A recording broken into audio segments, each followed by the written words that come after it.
24 minutes. Did I say 24 minutes? 26 minutes. 2 minute matters, actually. Really? Yes, for us in this business. To 8 o'clock this morning, this Tuesday morning, on the Integrity Station Splash 105.5 FM. You're welcome on board the Super Tuesday edition of the program Sports Bang, coming to you live from the big city of Ibadan, capital of Oyo State, Nigeria, specifically from the White House building, Felele. My name is Tunde Olawuwo, and it promises to be exciting, to be interesting, to be dramatic today from now till 8 o'clock. The best and the latest in the world of sports is exactly what we'll be bringing your way. This morning, I have the duo of Feromi Adeboyega and Blessing Fowe, and together we'll be running the show. It's going to be as interactive as it has always been. So make sure that from now till 8 o'clock, you are our guests. Open the doors of your house. You know, the keys to your cars as well. We're not asking that you hand us the keys.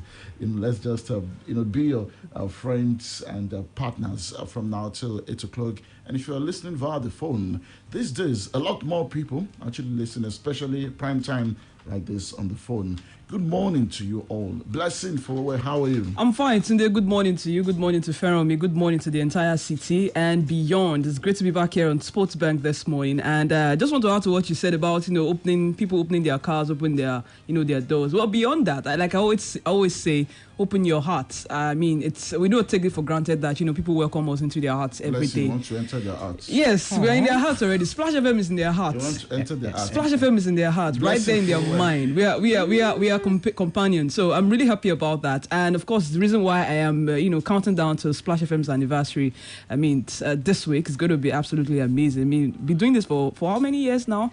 I mean, it shows consistency for me, really. But above all, I'm happy to be back here again on Sports Bank. Okay, your heart's truly open. Let's just slide in. You understand? Fair on me. Yeah, good morning to you today. Good morning to Heart Opener. Bless you. And of course, to whatever listener out there.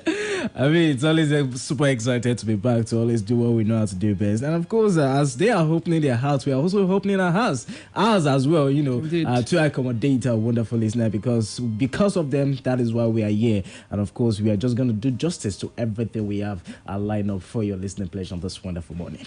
Okay, so let's get going. Tennis gets our attention first. The Wimbledon 2021 eight-time champion Roger Federer followed top seed Novak Djokovic into the Wimbledon quarterfinals as both eased through the last 16 matches. Djokovic continued his bid for a record equaling 20th men's Grand Slam title with a 6-2, 6-4, 6-2 win against Chile's Christian Garin. Federer holds the record alongside Rafael Nadal, later won 7-5, 6-4, 6-2 against Italy's Lorenzo Sonego. The Swiss will face second seed Daniel Medvedev or Poland Hubert Ukaz. Djokovic will play Martin Fucsovics in the last 8 after the Hungarian beat Russian fifth seed Andrei Rublev. The Serb will now contest his 50th Grand Slam quarterfinal with only 39-year-old Federer ahead of him after the Swiss reached his 58. This is one time that I'm not going to be backing Roger Federer. Because of your agenda. Yes, and it must agenda. It will not agenda. It has to be Vision 2020. It will not agenda. Well, it's already agenda. Agenda will not agenda. Because, yours is... It's collapsing. No, not that strong. But I'll get your take quickly on this. Yes. World number one Ashley Barty also reached the Wimbledon quarterfinals for the first time with a straight set victory over Barbara Krejcikova. She will face compatriots Ajla Tomilajnovic in the last 8 after British wildcard Emma Raducanu retired due to difficulties breathing. Tunisian 21st seed Ont Jabor produced a stunning display to overcome Polish 7th seed Iga Swiatek and secure our first Wimbledon quarterfinal. With a victory, Jabor becomes the first African woman to reach the last 8 at the All England Club. Jabor will meet second seed Arena Sabalenka next after the Belarusian beat Kazakh 18th seed Elena Rybakina. The 19th seed will play 2018 champion Angela Kerber, who defeated American teenage sensation Kukugov. So, Blessing. Yep. Is this going to plan. Let's talk about From the women's tennis. Women's tennis, is it going to plan? Maybe not exactly, because Iga Swiatek is out. I had my money on Iga Swiatek after some of the top dogs crashed out. But also seeing Ons Jabeur going all the way to the semi-final for me, the quarterfinals rather for me, I think it's absolutely incredible, and how she has come through her journey. They keep saying the first Arab woman. I like saying the first African woman to get to this stage of the competition. And I recall on Saturday, when she talked about how she didn't want the music to stop just yet, she just wants to keep going. So for me, I think it is very, very good for her. And then also for Ashley Barty, maybe our attention will be switching to her right now, since my fave, Iga Swiatek, is out. We'll see if she can go all the way. So is it going to plan? Maybe, and maybe not, because Coco Gauff crashed out. I wasn't really happy about that. But let's see how it goes eventually. Angelique Kerber is also there somewhere down the line. Let's talk about Coco Gauff. Yeah, she came out as a 15-year-old sensation. Still a teenage sensation. That's what I'm going to say, that at what point should we start to maybe not mount pressure, but have expectations of her, going all the way in a Grand Slam? She's just 17 today, so if you're having to put pressure on her at this point, it will be totally unfair. I didn't say pressure. I said expectations. Yeah, expectations, yeah. But you also go back and say, okay, the greats themselves, maybe talking like of Serena Williams, talking of Rafael Nadal, talking of, Novak Djokovic at 17. What was their achievement? I recall Nadal talking, I think last month at the French Open, about how the expectations on the 17-year-old of these days is a bit too much. Nadal started winning Grand Slams at 19. Yes, and he explained why he felt like we had put so much pressure on the 17-year-olds. I want them to just gather the experience that you need now. When you start clocking 18, 19, then you can start having so much expectations of them. But at this point, getting to the quarterfinals, getting to the round of 16 of major tournaments, major Grand Slam, I think is absolutely huge. Okay, I hope she didn't come out too early. No, she didn't. Okay. She didn't. I think that's the best time for it's the best time, really. Like that, at that age, to actually hit the limelight and start doing well. I think, No, like she's doing well. Yeah, definitely. She just definitely. Needs to win slams. Of course, I think she will. I think she's won as time goes on, like she rightly said, what she needs now is to gather the experience, learn from these old guys, old ladies, so to say, and, try as much as possible to hit them when the time is right. But for now, I think she's absolutely having a very good time at that age for her at this point in time. Okay, the Wimbledon will round off this weekend. Let's talk about the guys. Roger Federer still there. Novak Djokovic still there. Daniil Medvedev still in the competition. Martin Fucsovics. But when you look at all these guys, barring any unforeseen circumstances, you're always going to pick either of Federer or Djokovic. Definitely. And for me, I think Djokovic is still my number one favorite to get in this at the end of the day. I think he's still the defending champion. He won in 2019. We didn't have Wimbledon last time out. And of course, this time around, he will be able to actually continue to do better than what he has been doing so far this year. As far as I'm concerned, he's the most informed tennis player at this point in time. So far this year, he has been so amazing. Even the French Open that we thought some people were going to win, they couldn't actually get it. Some people? I didn't mention name. I'm just saying. So at this point in time, I think he's still the number one favorite to actually go for. And so far in this competition, he has been so resolute. He has been so so compact, and trust me, is not ready to drop any sets getting into the final. So if eventually we have the two big guys meeting each other, I would definitely be putting my money on Novak. Spot on for you. I mean, he went into somebody's territory, dethroned the you person. See? Dethrone? Dethrone? The person was so fearful. Did you just use the word dethrone? He chickened out. I mean, did you just use the word dethrone? How many titles did he have on that surface? No. We're not talking about past glory. We are talking about what happened just of recent. Excuse me, somebody has won about 13 Grand Slam on one surface. How did many did your this win? year? Oh, when we beat him 2 years ago, we beat him 6-love in the final, remember? That is the question. He got a Bajel in the final, remember? Did he win it this year? Please, put some respect on his name, please. Let's move on. He didn't. And the Australian Grand Prix. The Australian Grand Prix has been called off for the second year in a row because of the coronavirus pandemic. The Australian round of the MotoGP World Championship scheduled for 24th October has also been called off. The Formula One event was due to take place from 19 to 21 November, but has been abandoned because of tight border controls in Australia.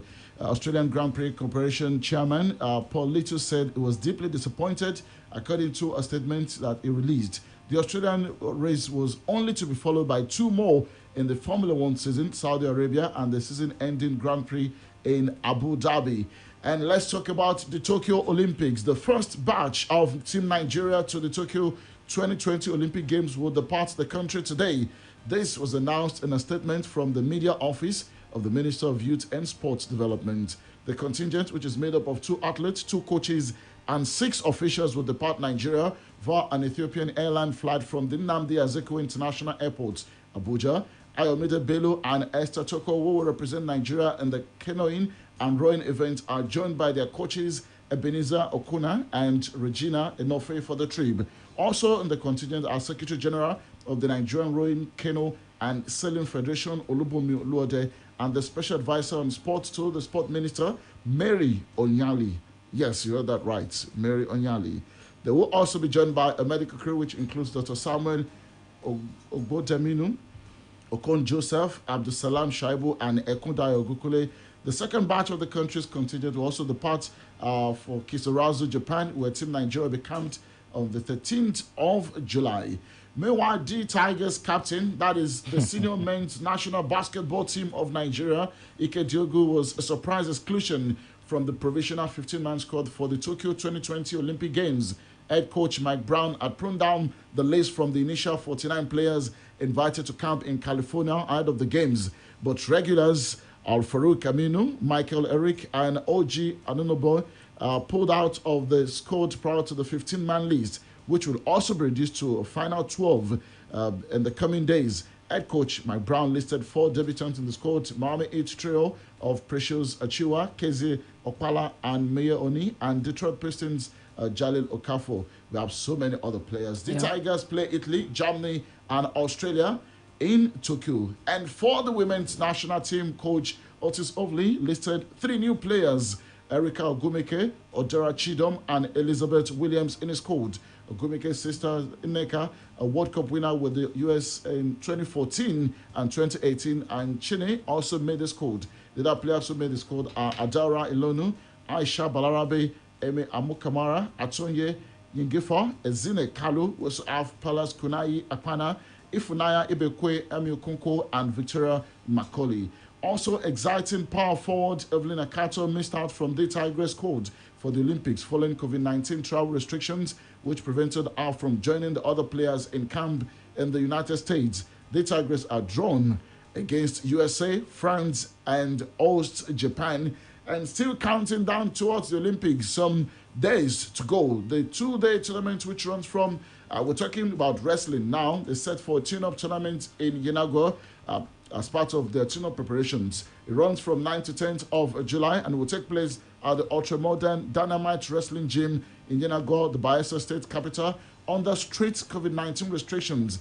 The event is aimed at getting the 5 Tokyo-bound Team Nigeria wrestlers in prime shape before their departure for the Games later this month. Chairman Caretaker Committee of the Nigerian Wrestling Federation, Daniel Igalo, disclosed that the tournament is part of the Federation's plans for the delayed Tokyo Olympic Games. The Bayelsa State Sports Commissioner added that the tournament will mimic the Olympics format completely while explaining the makeup of the competition. The plan we have for the Olympics stipulates that a week before they travel, we'll have a tune-up tournament for them. So we're going to be inviting 4 training partners. They have 2 training partners in camp, so we're going to bring in 2 more training partners from different states of the Federation. In some weight classes, we might even bring people that are a weight class higher than where they are, so we can give them a good test for their Olympic preparations. We're hoping to have everybody have 4 matches. And we're going to mimic the Olympics completely. At the Olympics, you'll have about 4 bouts. So we're going to look at 4 bouts here. If you win 3 bouts, you get into the finals and you wrestle the next day. So it will be a tournament that will take place between Friday and Saturday this week.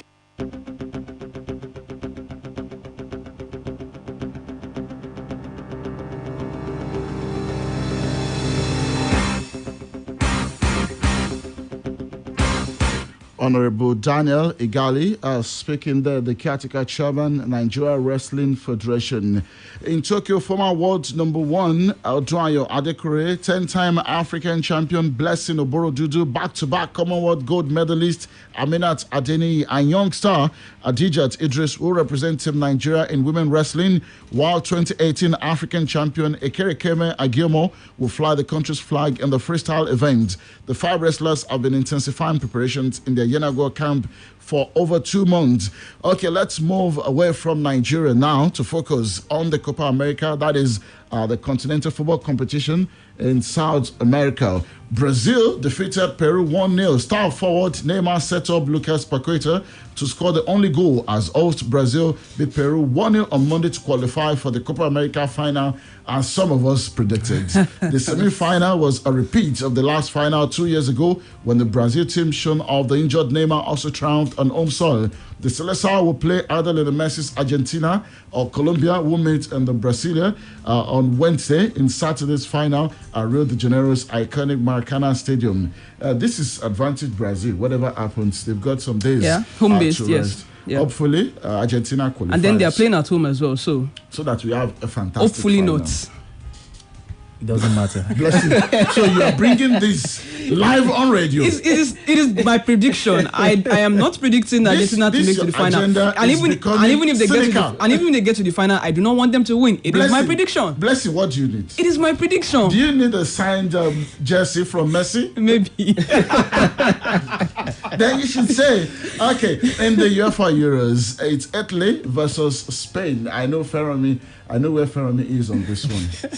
Say it. What if I've changed with my your mind? full chest? I'm saying it with my full chest. So that tomorrow morning, as far as call out. No, I will call you out if you call me out now. So who are you rooting for? Of course, Italy. As far as I'm concerned, they've been the best side We're on so the same far page in this Euros. We can move on. We're on the same page. I don't think the Spaniard have got that enough quality, so to say, to defeat this Italian side. So for me, I'm going for the Italians. What if I say Spain will defeat Italy? Okay, are you putting your money? Would that be enough for me to be able to call you out tomorrow? No problem with that.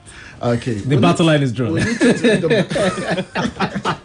Let's take the battle line to the BBC Premier League update this morning. England need to make sure there is no repeat of the World Cup semi-final loss to Croatia when they faced Denmark in the last four of Euro 2020 on Wednesday. That's according to defender Harry Maguire. We'll be back at the moment. Stay with us.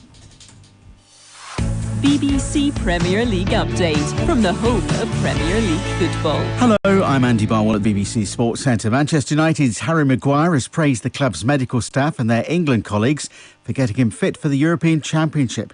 Maguire picked up an injury late on in the Premier League season, but with that goal in England's quarter-final victory over Ukraine, he's now looking forward to Wednesday's semi-final with Denmark. Well, I think with any injury, you don't know how you're going to recover. You don't know the rehab. You don't know whether you're going to have a setback. No, it's all gone smoothly and it's all gone to plan and it's all gone probably a little bit quicker than we all thought. So where it's gone and where it's been, I think great credit to the medical staff at Manchester United and England. Tottenham's new managing director of football says keeping Harry Kane at their club is their main goal, even though the England skipper has stated his desire to leave. Well, Kane has told Spurs he wants to move after growing frustrated at their 13-year trophy drought, and a number of top sides have been linked with last season's Golden Boot winner in the Premier League, including Manchester City, Manchester United and Chelsea. Kane, whose 3 goals at Euro 2020 have helped England reach the last 4, isn't expected to make a decision on his future until after the tournament ends on Sunday. And for now, he is fully focused on Wednesday's semi-final and that Denmark clash. We're in a good place right now. Yeah, fantastic achievement to get to back-to-back semi-finals in major tournaments. We're kind of fully focused on Wednesday now, so we've enjoyed it. We've enjoyed getting to the stage, but we also know kind of how much disappointment there was when we obviously went out in the semi-final in Russia. So, yeah, full focus onto that game now. And the Southampton striker Danny Ings has rejected a new contract at the club. Ings has 12 months left on his present deal. For more football news from the BBC, go to bbc.com/football. BBC Premier League update from the home of Premier League football.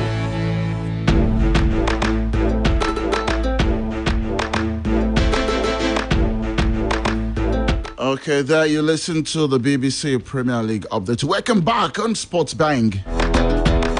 Former France striker Nicolas Anelka believes Kylian Mbappe will need to follow his example in leaving PSG to play abroad if he is to be regarded as the best player in the world. Okay, and still talking transfers. French midfielder Martin Guendouzi has announced he will leave Arsenal in an emotional tweet. And for Arsenal, they're expected to make a third bid for Brighton defender Ben White after having their initial 2 offers rejected for the centre-back. Elsewhere, Danny Ings has turned down an offer of a 4-year contract from Southampton. The 28-year-old forward has 1 year left on his current deal. Exan Alioski has left Leeds United after failing to agree to a new contract. In just about 1 minute, a blessing. A quick one from mini football. Yes, mini football. The African Cup of Nations is coming up this week, 8th of July. That's on Thursday. We'll have the opening ceremony, and of course, we have some of the teams already arriving in the country. Libya got into Nigeria yesterday. They have arrived at Ilaji, the venue of the Nations Cup. So it's all getting ready, gearing up for what should be an amazing tournament hosted here in Oyo State. It's called mini football, but it's getting our maximum attention. Indeed. This one, Ibadan is also another big one, and we're so proud to be associated to be part with of this. it. Yes. Okay. Yes. Tomorrow we're going to be having a special event celebrating the 14th anniversary of. We should ring a bell to that. Where's the bell? Where's the bell? Okay. Where's the bell? Happy birthday, Splash FM. The first independent radio station in the city of Ibadan. And the best in the south. The best in the west. We'll be turning 14 tomorrow with a special anniversary lecture. It's not easy. At the Trenchard Hall. We're not going to give away. Professor Lutaya is going to be our guest lecturer. And of course, Chief Kola Karim is the chairman of the occasion. And of course, the founding chairman and proprietor of Splash FM West Midlands, Chief Adebayo Akonde, MFR. Happy birthday, sir. Ibadan is turning 82 tomorrow. So it's party after party. And on Thursday, after party. we'll get on the field. There's a special novelty match that is being put in place between Team Splash and, of course, what do I say? A consortium of journalists. You know, the word consortium is becoming popular these days. Don't worry. That is under the edges I'll coach the team to victory. Nigerian Union of Journalists, Oyo State chapter. So I'll coach them to victory. Versus Team NUJ. I'm coaching Splash at the Leicester Stadium. Sorry? I'll coach Splash to victory. What's your license? I am coaching. Do I need license? The only licensed coach in our midst is Coach Faith. Coach Faith? Yes. Blessing, you know what I mean? Blessing will open the doors of their house and will make us win. Thank you, Blessing, for. Thank you for having me. Tunde, birthday shout out real quick to Elder Emmanuel Omoruye. He's 65 years old today, and this is coming from Mrs. Chichi Bracknell. Thank you. Great one. Thank you so much for having me. Let's do giveaway for this. Thanks to Bolu this morning. Now money remain. Senator Bolu. Senator Bolu. Do you have a lovely Tuesday? My name is Tunde Olawuwo. Bye-bye.